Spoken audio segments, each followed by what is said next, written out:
Warpugs! So we're at the Siege of Vraks lore, episode number 14 from Janovich, and this is the underground warfare segment of this particular arrangement. It's been a bit since I was able to jump back into this. I have to show my appreciation to Ronnie for keeping me up to date on things. There's a lot of back and forth in my own head about what, okay, I need to be doing this, I need to do this, I need to do this, I need to do this. Ronnie really helps to keep my brain in the right direction sometimes, because sometimes it is all over the place, my guys. In particular, there's so many requests and so many different angles and so many other places to go to at the same time that sometimes my brain is just firing off in 15 different ways. So special thanks to Ronnie for keeping my head on my shoulders. Otherwise, it would spiral out of control and I'd be up in the upper stratosphere somewhere trying to figure all this out. Guys, Siege of Vraks lore, episode 14. Let's just jump right into it. All links are in the description below. If you would like, no pressure whatsoever, join as a member or a patron for early access. Got the hiccups. Let's get into it. Despite some setbacks, the Kori offensive had progressed very well. On all fronts, the enemy had been pushed back considerably. The inner defensive line had finally been breached. It must be noted that this important breakthrough had been at least 4 years behind schedule, but High Command considered it to be better late than never. Yeah. The newly arrived Marshal had undoubtedly proved his strategic superiority over the enemy. The Death Corps troops were confident that under his command, the 88th Siege Army was finally in capable hands. Yay! But the Vraksians had never been pushovers. As had been the case so many times before, the defenders had exacted a heavy toll on the attackers. Even under Marshal Kogori's leadership, they had suffered a rate of casualties similar to the bloody offensives that had come before. The big difference, of course, had been the impressive military success this not-so-inconsiderable sacrifice had managed to achieve. And as far as the Death Corps were concerned, this was perfectly acceptable. They were willing to fight and die for the Emperor.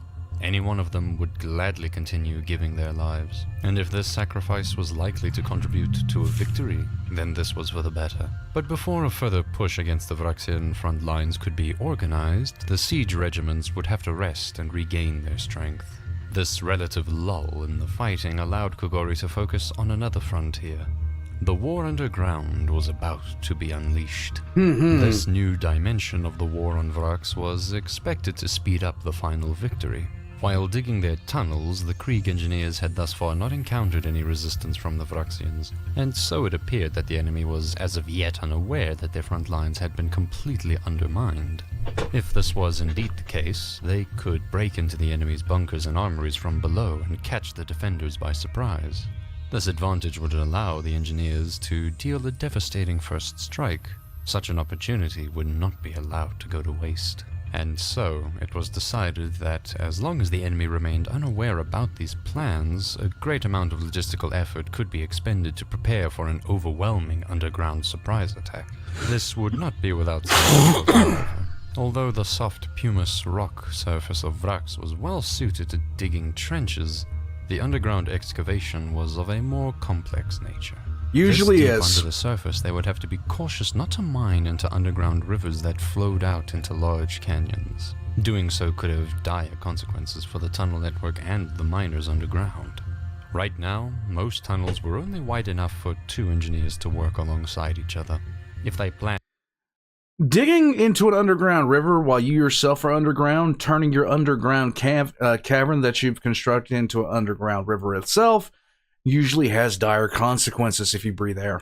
And to move large amounts of troops and equipment, then they would have to enlarge these tunnels. But this would make them unstable. In order to prevent collapse, they would need to put considerable support structures into place. But that's not all. There was the buildup of groundwater that always needed to be pumped out. There was the lack of oxygen, the heat, the cold, and the prevalence of toxic fumes that needed to be dealt with too. Yes. Even after going through all the effort, there were also the many inactive and solidified volcanic cores. These ultra-hard, large granite slabs would often prove unmanageable for the digging equipment. Sometimes the unfortunate engineers unexpectedly stumbled into such a solid rock wall If they could not find a way to navigate around these, that inevitably meant the premature and unfortunate end to their now practically useless tunnel.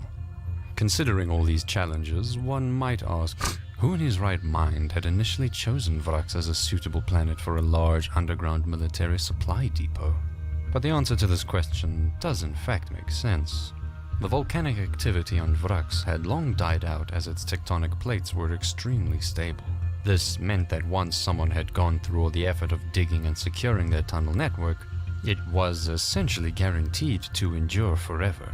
In fact, the entire citadel was built on top of an inactive volcano. Definitely not something one would risk without the absolute assurance that it wouldn't erupt again later. There had not been a single earthquake since the Imperium first settled on Vraks. They had never registered anything on the scale of Richter up until the preliminary artillery bombardment preceding Lord Zhilka's big push. The Imperium's main guns are not called Earth Shakers for no reason, after all. The first big objective of the Krieg engineers was to break into the many Vraxian underground armories. Although some of their locations were present on the outdated maps the Imperium possessed, finding them underground was a different matter. Unaware of the locations of hidden entrances to the surface, the army could be right on top of one without even realizing it. This was in fact exactly the case. The first to be located was Armory 55-46, already far behind the Krieg front lines, but until now undiscovered. It would be Lieutenant Zoltz who first encountered it. The engineer officer led a small scouting squad of hand-picked men. Armed with pickaxes and shotguns, they broke into the Vraxian tunnel network. There was a risk of being discovered, but the information from an investigation could prove valuable. I cannot even begin to tell you how terrifying it would be to try to tunnel in to an opposing force's citadel. It would be an operation in absolute terror, because there's so many things that could give you away, and it would be so easy to completely collapse the tunnels on top of you at that point. It is the surprise attack of surprise attacks. Just in case he hid a demolition charge in the tunnel that could be used to trap defenders and also cover their escape. Scouting around, his team was able to indeed confirm that this was the location of a large-scale armory that was still actively being used. Yay! The armory itself was a huge ferrocrete construction, a warren of cavernous warehouses and storerooms, along with barrack facilities for its guards. It was filled to the brim with heavy weapons and munitions. Such a significant stockpile would make a considerable bounty if captured. However, before they could return, their party was discovered by underground logistics personnel. When the Vraxians realized the incursion consisted of only a handful of soldiers, they charged in to kill them. But they had not realized that Lieutenant Zoltz had split up his squad, and so he was able to flank them in a fork in the tunnel. These untrained Vraxians had been easily dealt with, but the sound of the firefight had drawn the attention of more defenders. Before long, militia guards rushed into the tunnel to figure out what had happened. Zoltz ordered his squad to a fighting retreat back to where they first made their entrance into the armory. Unaware of the hidden demolition charge, the Vraxians chased after them blindly, firing their weapons. Despite the wild shots, they managed to kill several retreating engineers. They had made it back to their starting point. When the timing was right, Lieutenant Zoltz detonated the charge and the tunnel collapsed, killing the Vraxians, leaving no witnesses or signs as to what exactly had happened there. It had been a narrow escape, and the squad swiftly made it to the surface to inform High Command that Armory 55-46 had been successfully located. Yay! Surely the Vraxians would be suspicious at the sudden collapse of one of their tunnels. Massively. Perhaps they would think it had been just an unlucky munitions accident. Nonetheless, the element of surprise of the operation hung in the balance. But the armory was already heavily undermined, and the engineers of the 12th and 46th Line Corps were in position to strike. With all haste, they now dug forward in order to break through into the armory from many places at once. 5 full companies would be dedicated to the task of breaking in and securing the breach. A mass of engineers began marching into the tunnel network. Behind them, more companies of heavily armored grenadiers were ready to exploit the foothold and assist the engineers in their mission. All troops... I cannot again emphasize the absolute horror of trying to fight underground. No. going down below brought enough supplies for a long, isolated engagement. But unbeknownst to Marshal Kogori, the defenders had not remained in the dark about these plans after all. Oh, Their boy. experienced Vraxian miners had been long aware of the mining activities. In fact, they were surprised it had taken the 88th Siege Army this long to bring the war underground to begin with. Oh. They had already secretly countermined the attackers in order to keep a close eye on them. Their gathered intelligence had made it clear that a large assault would come soon. The incursion into Armory 55-46 had confirmed their suspicions. Although they did not know exactly where the Death Corps would strike first, they had made careful preparations to launch counterattacks. The enemy's most valuable stockpiles had already been evacuated from the armories. The 88th Siege Army was walking straight into a trap. Ah, that Using sucks. explosive charges to blow into the walls, the Death Corps engineers breached the armory, and in large numbers streamed into the underground galleries. They were met with the expected resistance, but easily pushed the militia forces back. It seemed as if the capture of the armory was going just as planned. This was until they were ambushed by a warband of the Berserkers of Scalatrax. Oh, that's Within bad. the narrow confines of the tunnels, the Berserkers clearly had the upper hand, and they slaughtered the initial waves with relative ease. With the tunnels behind them completely packed with troops, the engineers caught in the close-quarters combat had nowhere to go. They were stuck inside of the armory, and a quick retreat was impossible. Roaring chainswords hacked into their ranks, and a river of blood washed over the floors. With the element of surprise I'm surprised actually they managed to keep the Berserkers calm for that long. completely lost, the stage had been set for a savage battle beneath Vraks. Deep below ground, where no tanks or artillery could aid either side, the Chaos Space Marines had a field day massacring the surprised and outclassed engineers. Quickly informed of the bad news, above ground Kogori ordered the 150th and the 471st Siege Regiments to immediately launch support attacks in neighboring sectors. Although just diversions, this desperate attempt would hopefully force the enemy to draw troops away from the armory. Meanwhile, the troops below did their best to deal with the Berserkers. Once recovered from the initial shock of the ambush, they managed to reorganize their ranks. With overwhelming numbers and heavy weapons, they eventually pushed the traitor Astartes back. Nice. Although the engineers had met with a disastrous start of their assault, they would not turn back now. With renewed vigor, they continued their advance deeper into the armory, but the Berserkers had done their job well. Vraxian infantry had plenty of time to take up defensive positions in every possible corridor and tunnel. From behind their barricades, they would meet the Imperial troops with heavy weapons fire at every turn. The battle for Armory 55-46 would now begin in earnest. This would be at a level worse than urban warfare. Urban warfare is already a nightmare because of the sheer defensiveness of a city itself. And I'm just going to say it honestly, it is practically better to raise the city to the ground than to take it intact for an attacker. Because you're looking at every single house, every single apartment window, every single building becoming a literal bunker of which to attack you from. But having this happen underground would be an unassailable nightmare. Because they know you're coming. And you have to have light to move. And they don't. They just need to lay there in the dark and wait for your lights to come around the corner, and then they hit you. The inch of the tunnels was a killing ground. Every corner was contested, and the armory soon filled up with a literal pile of corpses. Wherever the Vraxians set up their machine gun emplacement, the attackers hailed them with grenades in an attempt to dislodge them, but other gunners would be ready to take their fallen comrades' place. Wherever the Death Corps charged into an area, they were met by the defenders' flamers, the burning hot promethium making it all but impossible to advance any further. And wherever they were about to break through regardless, berserkers would countercharge and push the engineers back. Concerned with the lack of progress, the engineers set melter charges to blast holes in the interior walls. If the enemy had every path firmly under control, the Death Corps would simply create their own corridors by blasting into rooms from unexpected directions. By now, the galleries of the armory were little but ruins.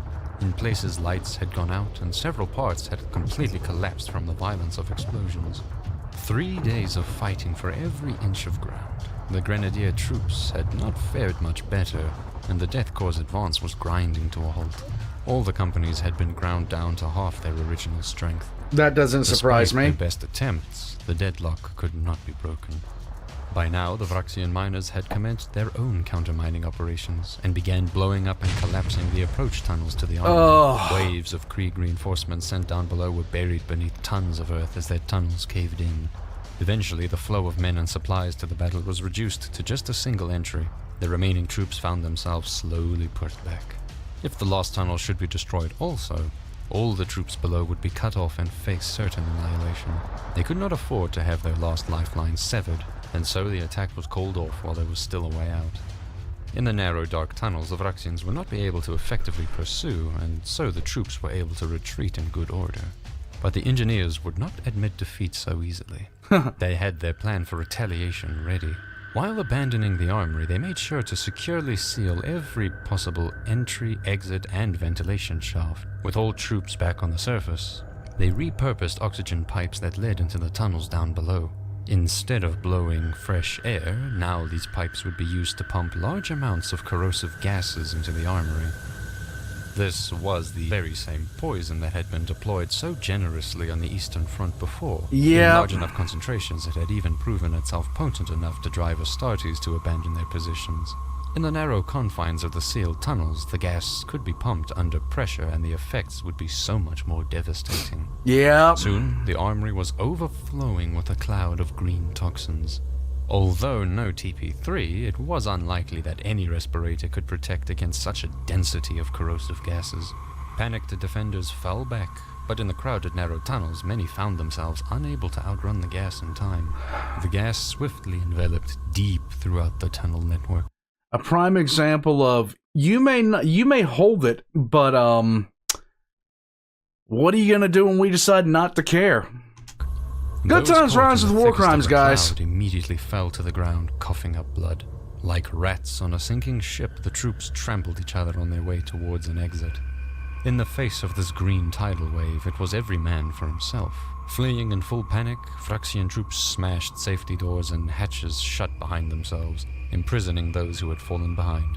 Sucks to Those be now you. trapped inside the armory were doomed to certain agonizing deaths.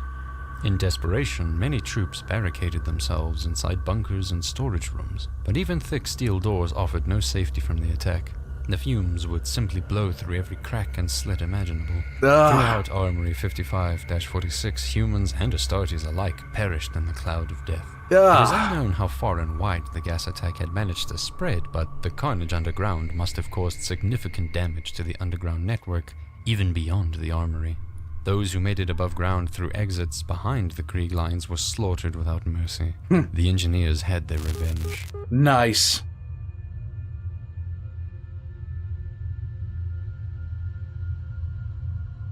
Failure in Sector 55-46 would not stop the progress of the underground war in other sectors. After the horrendous first underground battle had concluded, many more followed. Although both Vraxian and Welcome to Death Corps Vraks, engineers gentlemen. had learned from their previous mistakes, the carnage was barely any less than before. Below Vraks, tunnel warfare was now in full swing, with mining and countermining being a daily occurrence. Although with the assistance of the Titans, the troops above ground had made considerable progress, they were now faced with an obstacle: the curtain wall. Unlike the defensive lines that consisted of many individual bunkers, trenches, and fortresses, the curtain wall was a continuous defensive structure. Although the enemy's firepower was something that could be dealt with, the troops, tanks, and Titans could not just fight and march their way through.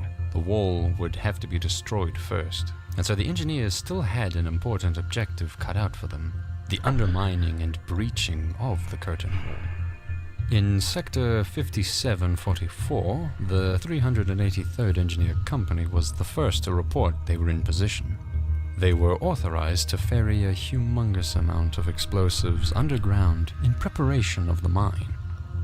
Don't you just feel good sometimes when a plan all comes together?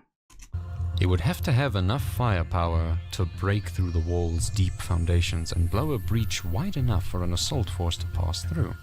They would only have one shot at this, and so almost the entire 34th Line Corps' explosive stockpile were committed to the breach. But if the 88th Siege Army wasn't any luck, the mine's location would remain hidden and the attack could come as a surprise. Across Vraks, other underground operations were stepped up in order to draw enemy attention away whilst the mine was readied. Meanwhile, on the surface, the 308th Siege Regiment prepared for the attack. It would fall to them to lead the way and potentially force a route all the way to the Citadel. 714 and 826 Millennia 41 was set as 0 hour for detonation. The 31st Line Corps' High Command gathered in a distant bunker to observe the mine and subsequent attack from a distance. Let's Everything go. was set to go. 10, 9, 8, 7, 6, 5, 4, 3, 2, 1. Ignite. For a few seconds, there was silence. Had the mine even ignited successfully? But a deep rumble, growing increasingly louder, laid all doubts to rest. A tornado howled down the underground tunnels, and the ground began to shake. What followed was a huge explosion of dirt and rocks that lifted a huge section of the curtain wall up into the ground and shattered it completely. Nice. With a booming crash, a shockwave rolled out across no man's land. A pillar of smoke rose to the skies, and the debris rained down in a wide area. As the smoke cleared, the observers could see that the curtain wall had indeed been breached. A large section of it had been obliterated into shards of masonry. At the site of the explosion, nothing remained except a huge yawning crater. The mine had been a great success. Yay! Now it was up to the 308th Regiment to exploit it. Time was of the essence, as soon the Vraksians would recover and launch a counterattack. To speed up the assault, the first waves of infantry had been loaded into Gorgon transports. The wall is breached. It's time to go have fun, boys. Get in the truck. We're going to Walmart. Their move forward was supported by the tanks of the Assault Corps. The artillery provided a rolling barrage to cover the troops moving towards the breach, and behind them would follow an endless tidal wave of infantry on foot. Overhead, aircraft squadrons were flying in to intercept any Vraksian reinforcements. The vehicles raced across no man's land as fast as their treks could carry them. Before the dust had fully settled, they had almost already reached the breach. But the shaken defenders were able to recover, and soon their counter-artillery fire landed amongst the approaching wave of vehicles. From atop of the curtain wall, their guns opened fire and began pouring into the thick steel armor of the Gorgons. Inside the transports, the Death Corps soldiers fixed bayonets and prepared to disembark. Of course. At the crater's rim, the large chunks of rubble prevented the vehicles from moving any closer. The infantry would have to continue on foot from here. The tanks and Gorgons would provide covering fire, their gunners doing their utmost best to suppress the defenders. As soon as the rams lowered, troops scrambled into the raging storm of steel. Oh, that's nasty. The slopes of the crater were steeper than they had at first imagined, and the infantry had trouble moving swiftly through the rubble. This allowed the defenders to respond to the upcoming bayonet charge. The Vraksians managed to bring up a large squad of Ogren laborers to the lip of the crater. Armed with construction tools, they were hiding amongst the rubble. As soon as the Death Corps had almost climbed their way out of the crater, these brutes were released in close-quarters combat. With the advantage of the surprise attack and their unstoppable bulk rushing down the slope, these Ogrens effortlessly bludgeoned their way through the first wave. The melee was a bloodbath. Each Ogre easily took down 10 or more Kriegsmen before it fell. Amidst the fighting, artillery shells continued to rain down on the attackers and defenders alike. Soon, the bottom of the crater was filled with the dead and dying from both sides. Soon there's not gonna be a crater, guys. It's just not going to exist anymore. We're gonna have other things inside the crater. The second wave of troops arrived. Heavily armored grenadier units arrived at the crater and began firing their weapons into the defenders. But so did the Vraksians on the other side of the breach. Although hard to navigate, the rubble provided excellent cover and firing positions. With the infantry and tanks unable to move through, both sides hunkered down and the fight turned into a stalemate. The element of surprise had been lost. When it became clear that the breach would not be taken this day, the troops who had thus far survived the massacre were ordered to fall back. They would soon be back with more support, however. A large section of the 308th Artillery Regiments were moved to the south side of the Darrow Rift. From here, their guns would have substantially better firing angles against the curtain wall. For 2 weeks straight, they conducted a bombardment to soften up the defenses, block reinforcements, and destroy important key sections of the wall. Their continuous cannon fire was a heavy drain on their munition supplies, and the shells would eventually run out. And so a new attempt to breach the walls would be made. The main breach would remain the primary objective, but Right. this time the assault was accompanied by 2 support attacks. Thanks to the bombardment, some sections of the wall had significantly weakened. The most optimal locations for attack were identified, and over here the walls were given their final nudge towards caving in by demolition teams. Although of smaller size, to the north and south of the main assault, 2 extra breaches had been created which would put significantly more pressure on the defenders. But the Vraksians had not sat idly by. The potential weak points in their defenses caused by the bombardment had been fairly obvious. Despite the non-stop cannonade, they had managed to bring extra heavy weapons to the critical areas. When the attack came, the defenders were ready. Although the initial attack had been successful, so was their counterattack. The fighting went back and forth, and control of the breach changed hands. Oi. I'm allergic to chaos doing anything good. I'm just allergic to it. Several times. In the end, however, the tenacious defenders managed to successfully defend their battered curtain wall. Over the course of a year, countless more massive assaults were attempted against this section of the front. After all, it was clearly the most vulnerable part of the Vraksian defenses, but more waves of infantry and tanks failed time and time again to hold the breach. Even the Titans joined the battle, and the god machines of Legio Astorum marched forth against the breach. It was believed that their powerful weapons would certainly force the enemy to retreat, but the defenders would not budge and valiantly resisted. The relatively tight breach proved impossible for them to move through. Over time, Sector 57-44 had become the most blood-soaked ground of the entire siege thus far. Not surprising. The 34th Line Corps was bleeding itself dry quickly, but the 88th Siege Army was not known for backing down in the face of overwhelming casualties, and the assaults continued regardless. They would not back down until the breach was taken. Eventually, the Imperium was finally gaining a foothold. After an absolutely heroic effort, they had successfully pushed in, and it seemed that the enemy was finally retreating. The battle had been an absolute slaughter, but the unrelenting 34th Line Corps came out on top. But they were in for a nasty surprise. Ever since the start of the war, the Vraksians had learned and copied various tactics from the Imperium. This time would be no exception. During the years fighting, they had countermined the main breach with an explosive charge of their own. When they were not able to hold on to the breach any longer, they ordered a retreat for all their forces to a safe distance.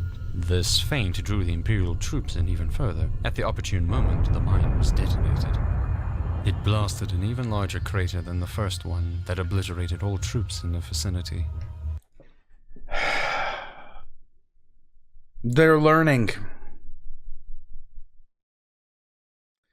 My God, like, people don't understand. When we talk about 40K, when we talk about wars in 40K, the Siege of Vraks is one of those wars where both sides are just going to throw everything they have. And the Vraksians themselves, to be blunt, weren't even that crazily heretical in terms of it. They weren't that crazily heretical. They weren't cultists, per se. They were definitely influenced, but they weren't cultists. So they weren't insane. They knew very well what they were doing. The explosion wiped out any forward Death Corps troops in an instant, and whole companies of tanks and infantry went up in smoke. Before the dust had settled, the Vraksians had already moved back into their old positions, and the stalemate was back to square one. This was a blow that the depleted 34th Line Corps would not recover from on their own.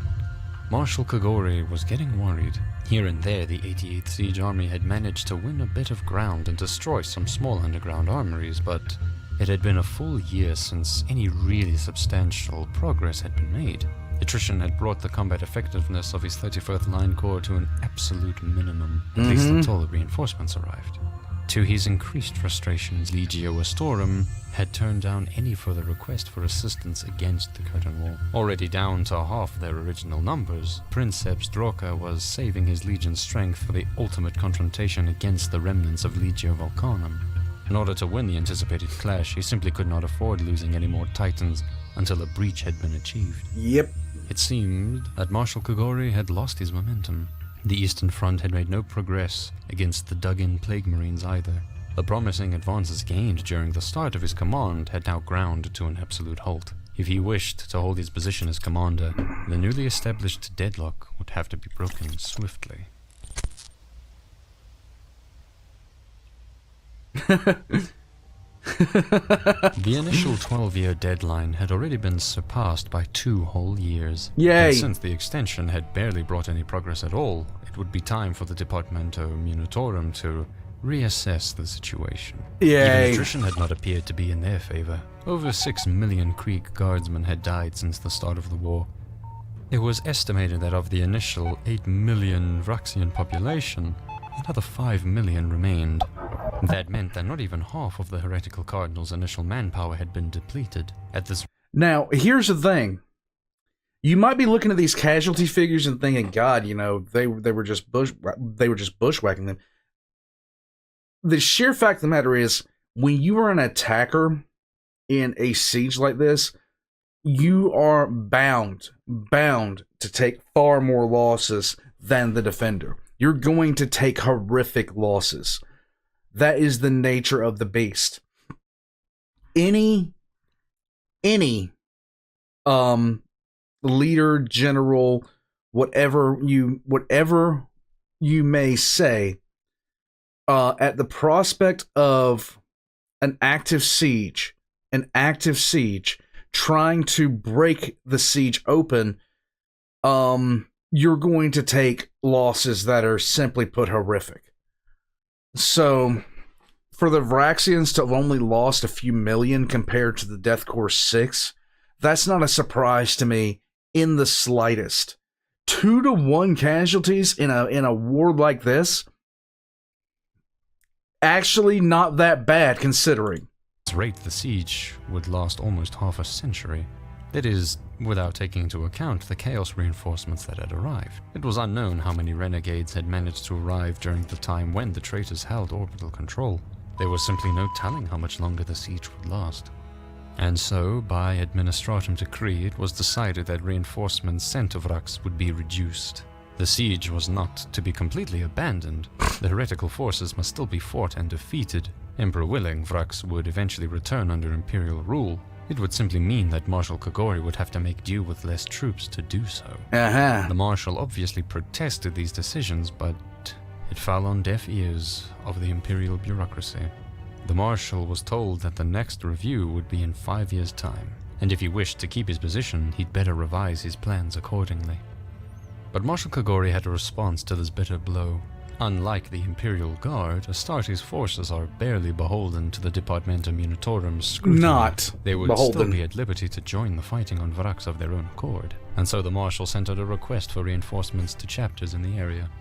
Commander Aina of the Red Scorpions answered the call.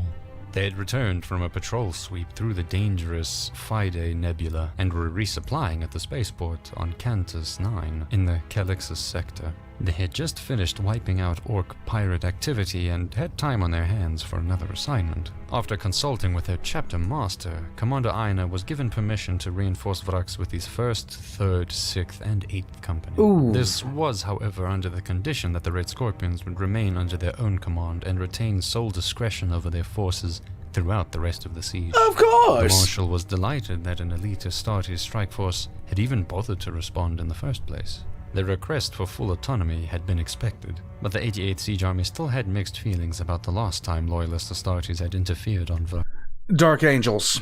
Vraks. Some commanders believed the Dark Angels' intervention had caused more trouble than it had solved. 100 Space Marines of the Red Scorpions were now on their way towards Vraks. It would remain to be seen if these reinforcements would prove helpful in turning the tide. Warpugs. Vraks is just one of those battles. There are several. Rin's World, Armageddon, that come to mind when you talk about wars in 40k that have had a dynamic impact on the setting. Not so much from a strategic overview like the devastation of Baal, but from a lore standpoint overview, of a world building standpoint overview. Vraks for the Deathcore Creek is that central battle. And he has done it wonderful service here. And he continues to do it amazing service. The next time we get into this will be on the Red Scorpions, guys. Now, all that being said, let me know what you think in the comment section down below. Do you enjoy this? Would you like to see more? Would you like to hear more commentary from yours truly during these? I always question if I'm talking if I should talk more or less. I always question what I should do when lore is being discussed, because I do know a lot about this, and sometimes I question, should I step in here and start talking, or should I keep my commentary to a minimum? What should I do here? So let me know in the description down below what you guys think. Until next time, War Pugs, all links are going to be in the description down below. Join as a member of our Patreon for early access, and I will catch you guys next time.